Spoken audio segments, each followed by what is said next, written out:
Place à présent à l'invité du grand journal Midi 1 Morning. Le parti au pouvoir au Sénégal a remporté ce dimanche une large victoire aux législatives. C'est ce qu'a indiqué le porte-parole du gouvernement. Le président sénégalais Bassirou Diomaye Faye disposerait enfin d'une majorité à ses couleurs à l'Assemblée nationale. Nous allons parler avec M. Pape Ousmane Thiaw, professeur et analyste politique. Bonjour Pape Ousmane Thiaw, et merci d'avoir accepté notre invitation. Oui, bonjour, c'est moi qui vous remercie. Alors le PASTEF, vainqueur de ces élections législatives, peut-on dire que le président Diomaye Faye et son premier ministre Ousmane Sonko sort renforcé de ce scrutin? Oui, absolument. En fait, le peuple sénégalais, l'électorat sénégalais vient de confirmer les résultats des élections présidentielles de mars 2024 avec avec un score de 54% lors de ces élections présidentielles. Maintenant, après 89% de dépouillement lors de ces élections législatives, le parti au pouvoir, notamment le PASTEF, en sort avec plus de 100 députés sur les listes départementales et environ 30 députés sur les listes sur la liste proportionnelle, ce qui ferait un total d'environ 130 à 135 députés sur 165. Ça veut dire que c'est un résultat, c'est une victoire écrasante qui confirme la volonté des électeurs sénégalais de donner l'ensemble des outils nécessaires au président de la République et à son premier ministre pour dérouler le programme Vision Sénégal 2050. Et ça, justement, dans quelle mesure ces élections législatives contribuent-elles à une recomposition du paysage politique sénégalais? Alors, par rapport à la reconfiguration du paysage politique sénégalais, c'est-à-dire qu'actuellement, le parti au pouvoir consolide son assise politique sur l'ensemble du territoire national, mais également l'opposition politique a à un moment donné été désavouée par la plupart des électeurs et qu'il faudra à un moment donné se réinventer. Parce que si on regarde bien les résultats, on voit que les principaux leaders d'opposition ont tous été battus dans leur circonscription, dans leur bureau de vote et dans leur ville. Et ça, cela témoigne de la volonté de l'électorat sénégalais, non seulement d'opérer une rupture profonde par rapport aux anciennes pratiques politiciennes qu'on a connues depuis 1960, mais également de reconfigurer profondément l'espace politique sénégalais à travers l'émergence de nouvelles figures politiques, notamment jeunes, qui ont été investis sur les listes du PASTEF. En plus d'un rôle de représentation des citoyens, ces députés, ces élus auront pour mission de voter des lois, de contrôler l'action gouvernementale.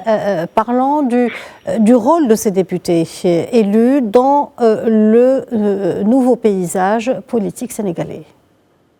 Alors, dans une récente allocution, le Premier ministre Ousmane Sonko avait déjà annoncé la couleur en disant qu'il y avait plus de 100 projets de loi qui sont déjà sur la table et qui sont prêts à être votés, à être passés à l'Assemblée après son installation. Mais l'enjeu de cette Assemblée, ce n'est pas seulement le fait de voter de nouvelles lois ou de structurer l'économie du pays ou de contrôler l'action du gouvernement, c'est surtout justement de la mise en place d'une haute cour de justice dont l'objectif est de juger les événements qui se sont passés, les événements malheureux qui se sont passés au Sénégal entre 2021 et 2023. Selon certains observateurs, c'est une des raisons pour lesquelles le candidat Macky Sall, qui est actuellement en résidence au Maroc, n'a pas pu faire le déplacement pour non seulement venir battre campagne au Sénégal, mais également pour voter. Ce qui laisse planer certaines suspicions allant dans le sens d'une arrestation lorsqu'il posera les pieds au Sénégal. Mais quoi qu'il en soit, le rôle de cette prochaine Assemblée sera d'opérer une profonde rupture par rapport aux pratiques politiques que l'on a pu connaître ces dernières années, une profonde rupture par rapport également à la manière dont l'Assemblée nationale contrôle l'action du gouvernement, mais également une profonde rupture par rapport à tous ces incidents que l'on a pu voir à l'Assemblée nationale, notamment les confrontations physiques, les invectives, etc., et la non prise en compte des principes préoccupations fondamentales des populations sénégalaises, tout en privilégiant les ambitions politiques du pouvoir en place.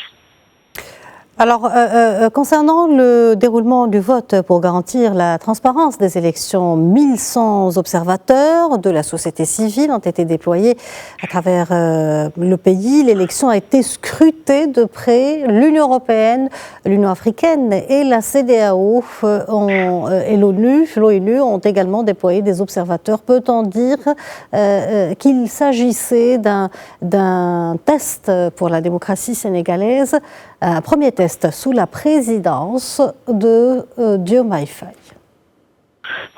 Alors, déjà, il faut parler du processus. Le processus a été mené de main de maître ministre de l'Intérieur, et rappelons que lors de la nomination du gouvernement de Bassirou Diomaye Faye, le ministre de l'Intérieur n'est pas un ministre de l'Intérieur politiquement coloré. C'est un ancien général de la gendarmerie qui a fait ses armes ici au Sénégal, qui était ensuite parti en Russie, si je ne me trompe, et qui est revenu servir son pays. Donc, il a mené de main de maître le processus électoral, et l'ensemble de la classe politique, y compris l'opposition, ont salué les efforts qui ont été faits dans le cadre de la transparence, de la disponibilité du fichier électoral, la disponibilité des chiffres, la disponibilité des cartes d'électeurs, l'impression qualitatif des bulletins d'électeurs et tout ce qui s'est passé. Également, le pouvoir sénégalais a autorisé la venue au Sénégal de nombreux observateurs internationaux qui ont permis de garantir justement la transparence du scrutin, notamment dans le Nord où on avait constaté lors des scrutins précédents et même durant la présidentielle, de ce qu'on peut appeler de transfert d'électeurs venant souvent du sud de la Mauritanie, et l'objectif était de renforcer le bastion du pouvoir en place, du pouvoir sortant.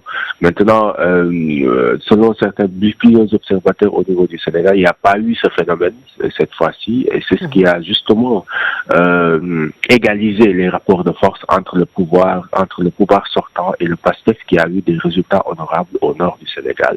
Et c'est ce qui a justement justifié cette large et confortable victoire lors de ces élections législatives un peu partout au Sénégal et dans la diaspora.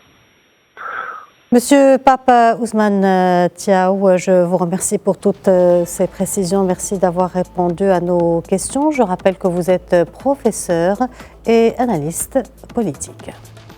C'est moi qui vous remercie.